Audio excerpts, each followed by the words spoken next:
so here's the deal. Most people do not know how to eat properly.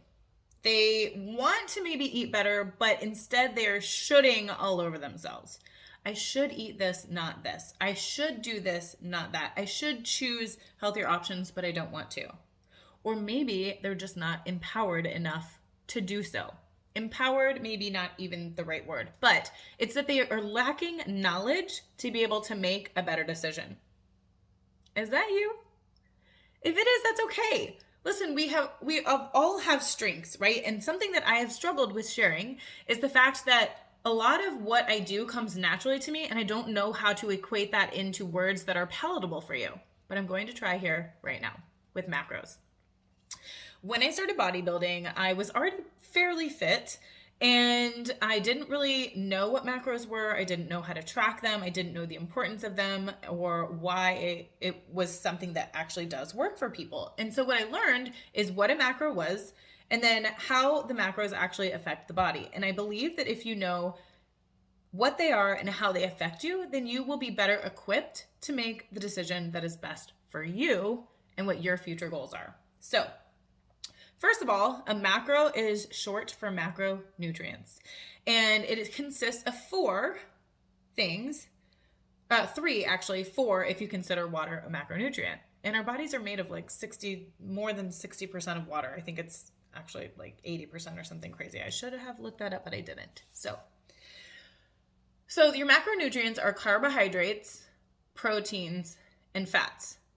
And to keep it as simple as possible, carbohydrates are going to be really starchy vegetables, any type of breads, oats, rices, potatoes, those types of things. That's going to be your carbs.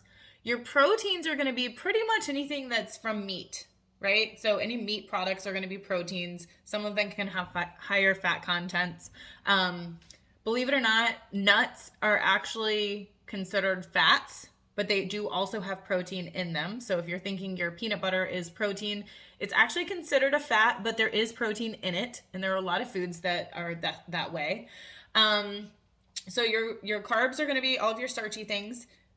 Proteins are going to be your meats for the most part, but there is protein in vegetables and other things as well. Plant-based nutrition is just as good as adding meat to your diet. And then your fats are going to come from like your seeds, some of your nuts, your oils, avocado. If you're eating fatty meats, you're going to get fats from there. Like what would a fatty meat consist of? That would be something like a ribeye or a salmon or a Chilean sea bass is a super fatty fish. So those types of things. So once you know what your macros are, and then water if you consider it the fourth one, then you have to start figuring out, okay, why or how are these affecting my body? And they're affecting your body because your body is run by your hormones.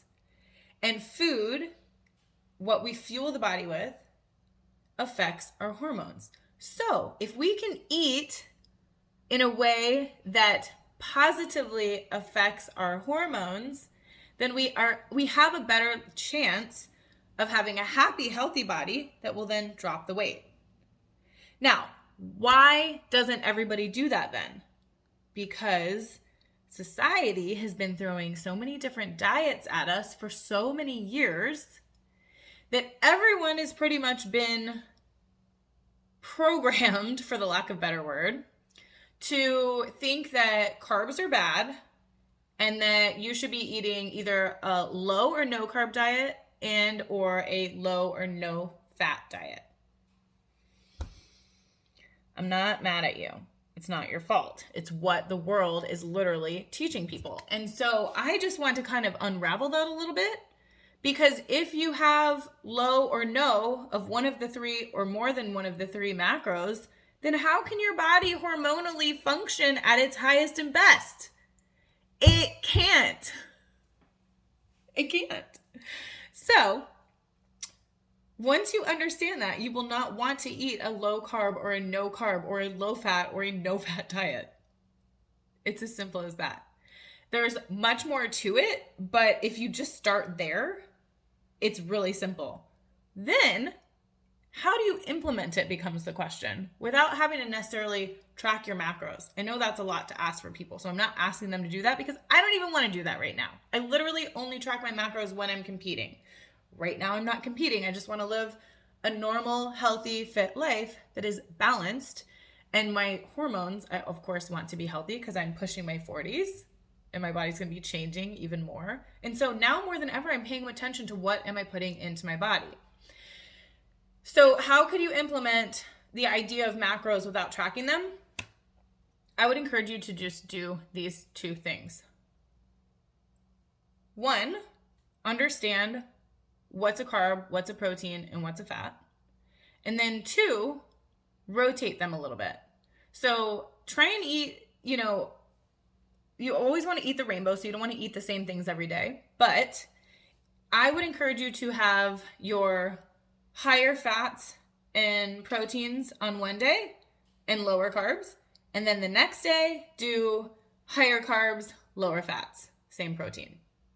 That is basically carb cycling and will totally keep your body in a more happy hormonal balance so that you will continue to drop the weight or look or at least make decisions heading you in the direction of where you want to go versus where you've already been. I hope that helps. If you have questions, please ask. I'm Christine Dunn, realtor, insurance, bodybuilder, all the things, but the most important, a human who just wants other people to understand nutrition the way that I do.